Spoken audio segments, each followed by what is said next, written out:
오늘은 전통시장 활성화에 대한 얘기, 어떻게 부응할 수 있을지 자세히 좀 얘기 나누겠습니다. 명절 때마다 가면은 짐들어 들고 가죠. 그렇지 않으면은 진짜 갈 일 없는 거예요. 나는 대부분 이제 대형마트, 교통, 통신 안전이 발달되어 있고 또 소비 패턴이 완전히 바뀌게 되죠. 시장이 엄청나게 많은데 시장을 이용하는 숫자는 적지 않습니다. 마트는 1인이 혼자서 먹을 만큼만 살 수 있는 그런 시스템이 되어 있으니까, 그래서 기존의 고객만 보고 계속 장사를 한다면, 영업을 한다면은 그냥 시설만 건들 수밖에 없지 않겠냐. 네, 계속 이제 뭐 날이 뭐 오락가락합니다. 예. 이제 폭염이 본격적으로 또 시작도 됐다가 비도 오고 했다 그랬는데 여러분들 여름을 이기기 위해서 뭐 보양식 좀 챙겨 드시는 거 있으세요? 추어탕을 즐깁니다. 이런 이열치열로 추어탕 추어탕. 좋아하시는구나. 청도 추어탕 좋아합니다. 찬물에 밥 말아 먹는 거 아세요? 맛있어요. 최고 맛있어요. 찬물에 밥에 고추장. 된장에 고추장 하나. 나이가 그래서 그런지 보양식을 챙겨 먹는 거는 버릇이 안 들어져 있긴 한데. 일상의 보양 아닌가? 그러니까 그래도 뭐 삼계탕은 복날이 되면은 삼복 중에 한 번은 먹는 것 같긴 해요. 삼계탕 정도는. 양파즙 먹네요. 제가 챙겨 먹는 거 그거 진짜 아침마다 먹어요. 먹어요. 네. 앞서서 저희가 보양식에 대한 얘기를 좀 나눴는데요. 지금 대구에서는 개 식용에 대한 찬반 논쟁이 뜨겁습니다. 이 얘기를 좀 나눠보겠습니다. 일단은 좀 과거로 가볼까요? 이게 조선시대부터 뭐 이런 문화가 있었다고요? 너무 조선시대까지 가면 얘기가 또 좀 긴데 먼저 좀 네. 앞서서 얘기를 좀 하면 예. 사실 이게 88 올림픽을 우리나라가 이제 유치를 했잖아요 옛날에. 그러니까 이제 전 세계적으로 네. 개고기를 먹는 저런 나라에 미개한 나라에 올림픽을 하면 안 된다 뭐 불참하지 이런 얘기가 많았어요 전 세계적으로. 예, 그러다가 이제 우리가 이때부터 해서 우리가 조금 이제 개고기를 먹는 식용에 대해서 상당히 이제 찬반 논쟁이 시작이 됐습니다. 그리고 이제 좀 이제 역사적으로 거슬러 올라가냐. 조선시대 때 이제 삼복 시기에는 뭐 초복, 중복, 말복 때는 이제 뭐 게장, 구장이라는 이름으로 보양식으로 먹었어요. 네. 먹고 이제 몸에 좋다라는 건 뭐 옛날부터 이제 내려왔던 얘기고. 그 다음에 이제 또 하나 이제 역사적인 서적에서 또 보면은 이제 유득공이라는 사람 1700년대에 생존했던 선비인데 당시에 이제 한양을 중심으로 해서 사람들이 살아가는 세시 풍속을 기록한 경도 잡지라는 책에도 이런 내용이 나옵니다. 네. 이걸 먹었다는, 개고기를 먹었다는, 식용으로 먹었다는. 그럼 또 한편으로는 또 이런 것들도 또 반론도 있었어요. 이 당시에 또. 반론도 그 당시에. 영조 때의 이종성이라는 이 학자인데 네. 이분은 개고기를 먹으면 안 된다. 왜? 개는 인간과 함께 살아가는 반려동물이지 애완인데 어떻게 그걸 잡아서 먹느냐 이런 사람도 굉장히 또 반대했던 사람도 있었어요. 어쨌든 조선시 조선 중엽에 이런 찬반이 있었습니다. 네. 역사적으로 제가 보니까. 공부 많이 해오셨네요.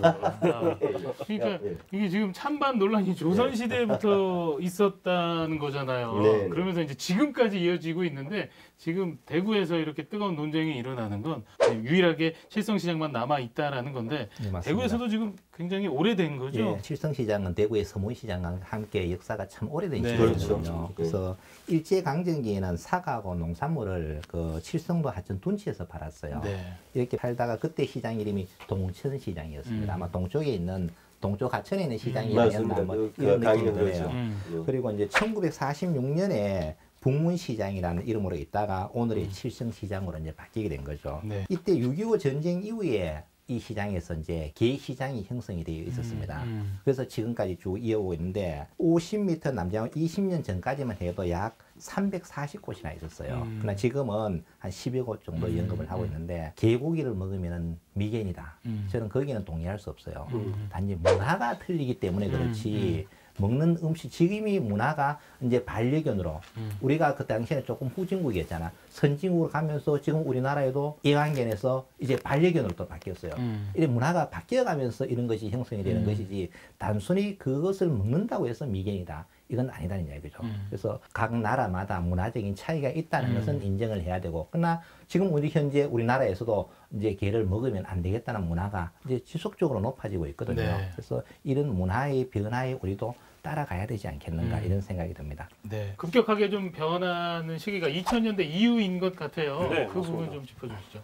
브리짓 바르도라고 하는 네, 맞아요. 프랑스 여배우가 그때 그 얘기를 하셨죠. 개고기를 먹는 한국인은 야만인이다. 뭐 이렇게 표현을 하면서 이제 저희는 배울 때 문화적으로 상대적인 차이가 있는데 그렇게 표현 표현하는 건 문제가 있다 뭐 이렇게 네. 하면서 교과서적으로 배웠던 네. 기억이 있는데 예. 그 이후에 음. 우리도 그 프랑스가 그때 당시에 8, 90년대에 가졌던 그 문화처럼 반려견 네. 문화가 좀 더 발달하게 되면서 2000년대에 들어서 반려견이라고 네. 하는 이런 명칭도 바뀌고 바뀌었습니다. 하면서 사람들 사이에 개는 먹으면 안 된다라는 합의들이 조금씩 이루어지고 이루어지게 된 것 같아요. 그러면서 정신적으로. 네. 그리고 나서 또 동물에 대한 동물권에 대한 어떤 여론도 같이 일어나면서 네. 뭐 공장식 축산에 대한 논란과 함께 개고기는 또 다른 측면의 어떤 동물권 네. 문제로 같이 접목이 되는 상황 네. 그렇게 보시면 될 것 같아요. 예. 네. 그래서 그런지 지금 뭐 시위까지 벌어지고 있어요. 네. 개 식용을 반대하는 시위를 칠성시장에 가서 벌이는 경우도 있는데 이 개식용 금지법도 좀 발의가 되기도 했습니다. 법안에는 어떤 지금, 내용이 예, 좀 담겨 있습니까? 그렇죠. 지금 이제 이 얘기를 하길 때 이 음. 부분을 좀 먼저 좀 깔고 얘기를 해야 되는데 네. 찬성하고 반대하는 사람도 지금 두 분이 했던 얘기를 담고 있습니다. 이제 그 비교 문화론적 관점에서 보면 개식용을 찬성하는 단체는 네. 우리도 먹을 권리가 있다. 네. 이거 우리 문화다. 네, 우리 그렇죠. 전통이다. 이렇게 이제 주장하는 사람이 있는가 하면 네. 동물 보호 단체들은 굉장히 이제 극렬 반대를 하죠. 네. 그러다 보니까 어쨌든 간에 이제 이와 관련돼서 저는 20대 때 법이 이제 세 가지 법이 이제 이 개정 발의돼 올라갔는데 폐기가 됐죠. 이번에 다시 21대 때 또 이제 이게 발의돼서 들어올 겁니다. 근데 핵심이 세 가지입니다. 개는 가축에서 제외시킨다. 그러니까 하나. 그 다음에 개는 어쨌든 간에 무조건 잔인하게 죽이면 안 된다는 거죠. 그 다음에 또 하나는 음식물 쓰레기 같은 걸로 개를 먹여서 사육하는 거 아주 이 환경적인 것에서는 키우면 안 된다. 이런 것을 담는 법이 핵심적으로 동물보호법. 네. 그 다음에 또 하나가 폐기물 관리법.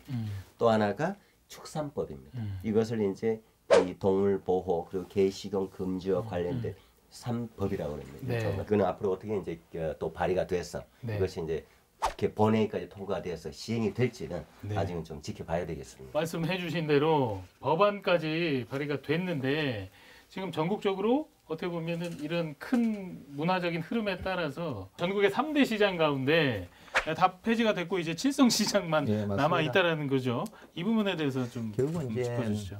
시대의 흐름에 따라 문화는 변하게 되는 거예요. 그러면은 개고기를 먹느냐 마느냐 문제는 우리가 문화가 지속적으로 언젠가는 안 먹게 될 거라는 거예요.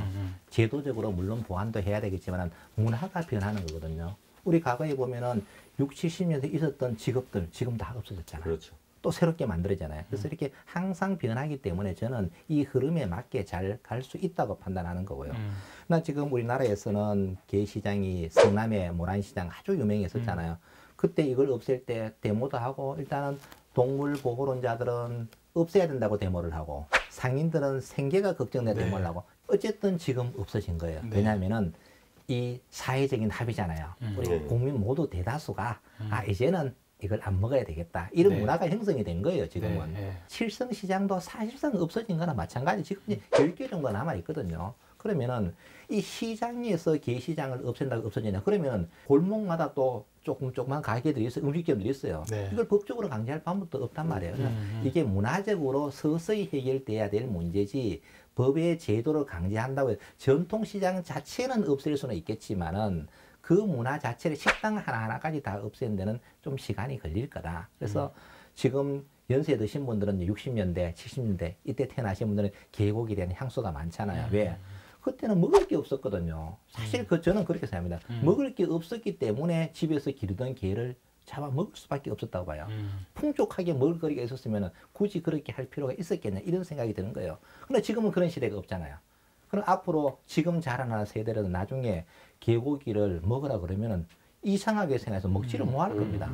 세월이 흐르면 저는 다 해결이 된다. 그러나 지금 가독이 있기 때문에 동물보호단체를 주장하는 것처럼 개를 너무 막 참 무지막지하게 도살을 한다든가 이런 것들은 좀 해결이 돼야 되고 또 이와 더불어서 지금 현재는 소나 또는 뭐 다른 것들도 이제 동물복지제도가 도입되거든요. 이제까지는 그냥 소나 돼지를 케이지에 넣어가지고 꼼짝도 못하게 하고 먹긴 먹였잖아요. 이렇게 항생제 투입하고 우리 인간은 그걸 행복하다고 먹었는 거예요. 이제는 동물복지 시대가 왔다. 그럼 동물도 마음 놓고 뛰어놀 수 있어야 되거든요. 그래서 결국은 인간과 동물이 함께 공존하는 이런 세상으로 가야 된다. 그럼 개고기 문제도 저는 조금 시간이 지나면 해결이 될 거다. 말씀해 주신 대로 동물보호단체가 어떻게 보면은 좀 앞장서서 그 개시장이 폐쇄될 수 있도록 그게 좀 이끌어간 건데 여러 차례 지금 시위를 했습니다. 저 칠성시장 앞에서 그거는 어떻게 보세요? 여러 가지 뭐 액션들이 있어왔지만 2016년도에 있었던 그 당시에 그 찬반의 이 행위들이 조금 이제 관심을 끌었고 또 지금도 좀 눈여겨봐야 되는데 그때 이제 동물보호단체가 칠성시장 개시장을 없애야 된다고 강력 주장을 했었죠. 그러다 보니까 또 한편으로는 이걸 또 이제 옹호하고 찬성하는 사람들, 개식용 교과 관련돼서 영업하시는 분들, 또 개식용을 즐기시는 분들, 그 당시에 업소를 빌려가지고 보신탕, 개 보신탕 2,500그릇을 준비를 해가지고 이걸 대대적으로만 먹어보라고 그러고 이게 먹는 것이 왜 우리도 먹을 권리 있다 이렇게 해서 막 굉장히 막 난리가 났었죠. 그러다가 이제 최근에 와서 이제 올해 지금 코로나 상황이니까 이제 집회는 열리지 않고 이제 동물 보호하는 단체의 이제 멤버 한 분씩 돌아가면서 시청 앞에서 이제 개식용 반대 1인 릴레이 시위는 지금 하고 있는 상황입니다. 네. 동물보호단체의 주장을 보면은 반려견이다, 우리와 생활을 함께한다 이런 주장 외에 좀 위생적인 부분도 좀 지적을 하고 있거든요. 네, 그렇죠. 그렇죠. 짚어주시죠. 뭐 동물자유연대라고 하는 단체에서 2017년도에 건국대학교에 의뢰해서 전국 12개 지역 재래시장 업소에 있는 개고기를 이제 채집을 해서 네. 샘플 조사를 했다고요. 네. 그래서 그때 나왔던 결과를 보면은 65.4%에서 8종의 항생제가 나왔다고 하고 그리고 미생물 배양 검사를 또 했는데 다양한 세균이 네. 검출이 되기도 해서 개가 이게 위생적인 환경에서 이렇게 길러지지도 않고 다른 돼지나 소처럼 규격을 두고 항생제를 쓰면 안 되는 어떤 규격들이 돼지고기나 소고기는 있는데 그런 규격도 없다 보니까 무분별하게 길러져서 도축돼서 시장에 나오는 그런 상황들이 이때 좀 명확하게 이렇게 수치로 과학적으로 확인이 됐다. 네. 이렇게 보실 수 있을 것 같아요. 최근 시점에 한 번 더 좀 믿을 만한 기관에서 더 정확히 한 번 더 해주면 좋지 않을까라는 생각이 들고, 왜냐하면 지금 대구시도 뭐 폐쇄를 논의했다라고 그런 소식이 들리던데 대구시가 좀 나서서 해도 좋을 것 같고 예, 이 부분 좀 덧붙여 주시죠. 일단은 말씀하셨던 것처럼 7월 16일이었죠. 초복이. 네. 초복 때부터 해서 지금 동물단체에서 1인 시위를 시청 앞에서 하고 있고 예. 그 와중에 그 권영진 시장이 이제 점심시간에 점심 먹고 들어오다 그 단체랑 이제 마주친 거죠. 그래서 마주치면서 그 단체에서 이것 좀 해결해달라라고 네. 요구를 하니까 권 시장이 같이 이야기도 잠깐 나누고 하면서 사진도 찍고 하면서 내가 지금 이렇게 사진 찍는 건 여러분이랑 뜻이 같기 때문이다라고 뭐 그런 이야기를 하기도 했어요. 네. 그게 거슬러 올라가면은 작년 7월 이제 또 그때도 복날 즈음 했던 거죠. 그래서 그때도 권 시장이 칠성시장 같은 이제 개시장을 계속 두는 거는 시대적인 흐름에도 맞지 않기 때문에 도심 한가운데 있기도 하고 그러니까 이걸 좀 없애는 방향으로 다양한 방면에 열어놓고 이제 그분들 생존권 문제도 있으니까 열어놓고 논의를 좀 하자라고 이야기하고 올해까지 와서 더 이 단체에서 마침 그때 보인 권 시장에게 요구를 할 수 있었던 상황이었던 거죠. 그렇다면 뭐 지자체도 좀 난감하겠어요. 북구청이죠. 북구청 입장에서 얼마나 네, 난감하겠어요. 전국적으로 없애라는 민원도 새도 할 그렇죠. 것이고 칠성시장 북부에 들어가 있죠. 개고기를 좋아하는 그런 매니아들은 또 없으면 안 된다 그럴 것이고 또 상인들도 없으면 안 돼. 참 이게 찬반이 막 팽팽할 거잖아요. 네, 북구청 입장에서 보면은 북구청도 언젠가는 저는 해결은 돼야 된다고 봅니다. 이게 뭐 강제적으로 하기는 좀 어려울 것 같고 서서히 아까 제가 말씀드렸듯이 문화가 서서히 바뀌고 있기 때문에 그럼 결국은 상인들이 생계가 가장 문제잖아요. 이분들에 대한 어떤 대체 수단들이 빨리 도입돼 가지고 무조건 문 닫으라 할 것이 아니라 좀 빨리 닫을 수 있게끔 북구청에서도 이분들에게 대체 업종을 선정할 수 있게끔 좀 리드를 해줘야 되거든요. 근데 지금까지 우리나라 행정을 보면 그냥 문 닫아라, 나머지는 네가 알아서 해라. 이렇게 하면은 시간이 많이 걸리겠죠. 그래서 북구청도 나름대로 지금 열심히 노력하고 있는데 좀 더 이 문제를 효율적으로 해결하기 위해서는 상인들과 좀 대화도 많이 하고 또 그분들의 생계도 중요하잖아요. 그분들의 생계를 위해서 어떻게 할 것인지 좀 다각적으로 노력한다면 이 문제는 쉽게 해결이 될 것 같습니다. 이제 역사의 한 페이지 찍는 마지막 남은 개시장 역사 속으로 사라지다. 북구청이 도장을 딱 찍어야죠. 이제. 또 하나 이어서 참고로 좀 덧붙여 얘기하면 이 법률과 좀 비춰서 얘기하면 이런 거는 하나 좀 알고는 있어야 될 것 같아요. 아직 이제 법률적인 그 정비가 덜 돼서 개념도 명확하지 않고 이래라인지 저래라 뭐 다 불명확한데 하나 이제 법률적으로 이런 재판 결과는 있었습니다. 인천에서 개를 정기록 도사를 한 적이 있었어요. 2011년도쯤인가요? 그래서 2011년에서 2016년까지 무려 5년 동안 재판이 이루어졌는데 최종 결과는 이렇게 나왔습니다. 유죄 확정을 내렸습니다. 너무 잔인하게 죽였다. 그랬다. 이 부분은 앞으로 이제 시사하는 바가 있겠죠. 결론은 좀 애매하다. 네.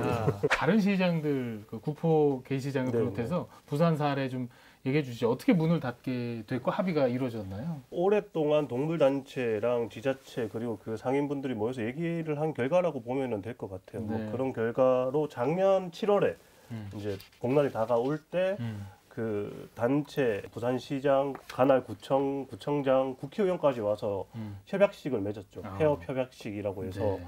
맺고 난 다음에 거기에 있는 기존에 있는 동물들, 개들은 이제 동물단체가 이제 다 이렇게 데리고 가서 다시 생활할 수 있도록 만들어주는 그렇게 해서 정리가 됐고 이후에 올해 시장은 어떻게 운영되고 이제 확인을 해보니까 애견 카페, 이제 반려견 카페가 들어오고 뭐 다른 어떤 업종들이 들어오면서 새로운 어떤 반려문화의 어떤 단지처럼 이렇게 만들었고 그리고 기존에 식용 장사를 했던 분들에게는 일정 기간 동안 한 300만 원 안팎의 비용도 좀 지급을 네. 했다고 해요. 그렇게 하면서 다른 업종으로 좀 연착륙할 수 있는 어떤 완충 장치도 만들어주고 네. 이런 과정을 거치면서 지금 이제 완전히 거의 사라졌다. 네. 그렇게 보실 수 있을 것 같아요. 결국에는 합의가 잘 이루어졌다. 다각적으로 그렇게 보면 될 것 같은데 그렇죠. 그렇다면 이제 전국에서 유일하게 남아있는 칠성 게시장 같은 경우는 합의를 이뤄내고 진행하는 것이 좋을지 의견 끝으로 한 말씀씩 좀 네. 해주시죠. 저는 참 그 지금까지 우리가 기자회견에서 다룬 주제 중에 어느 주제 제일 어렵습니다. 제일 애매합니까? 예, 왜냐 이게 먹는 문제이기 때문에 네.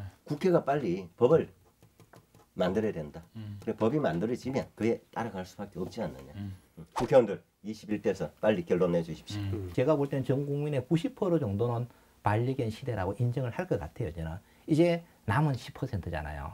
그러나 이분들의 생각도 무조건 나쁘다고 저는 할 수는 없어요. 왜냐하면 우리가 그렇게 살아왔잖아요. 그게 범법행위도 아니고 우리의 음식 문화였거든요. 그것은 서양에는 서양의 음식 문화가 있듯이 한국에는 한국의 음식 문화가 있다. 그래서 이 문화가 시대 흐름에 바뀌어져 가기 때문에 이제 개고기를 중심으로 파는 거, 먹는 것 중심으로 사업을 했던 사람들이 반려견 시장으로 옮겨와서 이제까지 개를 좀 도살을 하고 좀 개 때문에 내가 행복했다면 이제까지 개에게 다시 서비스를 하면서 내가 행복해지는 이런 사회로 가면 어떨까요? 네. 지금 이 저희들이 다 얘기하고 있는 상황들이 전부 다 서로를 다 인정해야 된다라는 이야기를 하고 있는 거잖아요. 그래서 법 얘기도 하셨는데 저는 이걸 개 식용과 관련돼서 이걸 불법화하는 것도 말이 안 된다고 생각을 하고 그래서 제도적으로 돼지나 개, 뭐 닭처럼 이렇게 어느 정도 도축할 수 있는 어떤 룰만 정해주는 게 맞다라고 생각을 하고 그 이후에는 성숙한 우리 시민들의 문화에 맡겨두는 게 맞지 않겠냐. 맞습니다. 그리고 칠성시장 같은 경우에도 그렇게 맡겨두면은 자연적으로 해결책이 만들어질 것 같거든요. 그런데 문제는 그렇게 했을 때 있게 되는 어떤 피해들이 있을 거기 때문에 지자체는 그 피해를 관리하는 어떤 고민을 해야 된다. 이걸 놓고도 충분히 살아갈 수 있는 어떤 조건을 만들어주고 그렇게만 해준다면 얼마든지 언제든지 시장은 사라지고 그냥 이렇게 군데군데 작게 그렇죠. 예, 있는 그렇죠. 어떤 뭐 개고기 네. 집이만 이렇게 성행까지는 아니고 영업을 할 수 있는 문화가 되지 않을까. 저는 그렇게 생각을 합니다. 네. 네. 시간의 흐름에 따라 좀 남겨두자. 네. 시간이 많이 됐습니다. 끝으로 한 줄 평으로 마무리하겠습니다. 우리 기 교수님부터. 사람의 권리 인권이냐, 개의 권리 개권이냐. 이거는 제가 뭐 시청자 여러분께 제가 좀 맡기려고 합니다. 예. 이제 저 질문으로 마무리. 예, 시청자 여러분의 생각을 저 오히려 좀 구하는 걸로 네, 마무리하겠습니다. 주제가 어려우니까 저희도 이제 질문형으로 한 줄 평을 마무리합니다. 네. 개고기를 먹는다고 해서 미개인은 절대로 아니다. 시대가 변해가고 있기 때문에 문화도 바뀌게 될 것이다. 그 비난하고 네. 이렇게 지적하고 질타나하지 말아라. 그렇죠. 생각의 틀 자체가 다르니까요. 서로 인정해주자라는 얘기인 것 같고요. 저는 자본주의 사회에 절대 논리가 있잖아요. 격언. 보이지 않는 손에 맡겨두면 된다. 보이지 않는 손에 알아서 관리를 해서 정리를 시킬 거기 때문에 저희는 연착륙만 고민하자. 그 상인들의 연착륙만 고민을 하면 되겠다. 이 정도로 하겠습니다. 네. 저는 시나브로라고 하겠습니다. 이게 시나브로가 모르는 사이에 조금씩이라는 뜻인데 그러면 기울어진 운동장일 수도 있고 아니면 미끄럼틀일 수도 있는데 지금 미끄럼틀에서 안 미끄러 내려가려고 꽉 잡고 있는 것 같아요. 좀 힘을 빼면 내려오기도 하고 그냥 순리에 따라가면 자연스럽게 아까 부산 사례처럼 합의가 또 이루어지기도 하고 그러지 않을까라는 기대를 해봅니다. 대구 경북 기자회견 이제 마칠 시간입니다. 다음 이 시간에도 더 거침없는 입담으로 찾아오겠습니다. 시청해주신 여러분 고맙습니다. 고맙습니다. 감사합니다.